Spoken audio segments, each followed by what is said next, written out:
Hello everyone. If you have stained cabinets in your home and you're looking to give them an update and you want to paint them, I want to show you what we do and how we do it to get to that point. This product right here by Krud Kutter is a deglosser. And as you can see on this cabinet, we have a shiny cabinet. It has a sheen on it.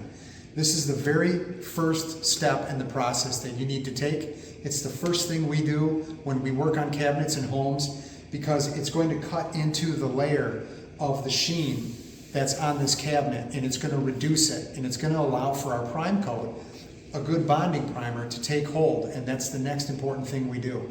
So this product right here can be wiped on with a rag. It can be, we use a scoring pad, like a Scotch pad, and we work it into the wood, and I have all of the examples and the techniques we use to do this in our other video that I want you to go and check out, and you can see how we take this step by step from start to finish, and we'll show you all the right ways to do it with the right tools and techniques. And you go over to our YouTube channel and click on refinishing and painting kitchen cabinets, and you'll get all the information there.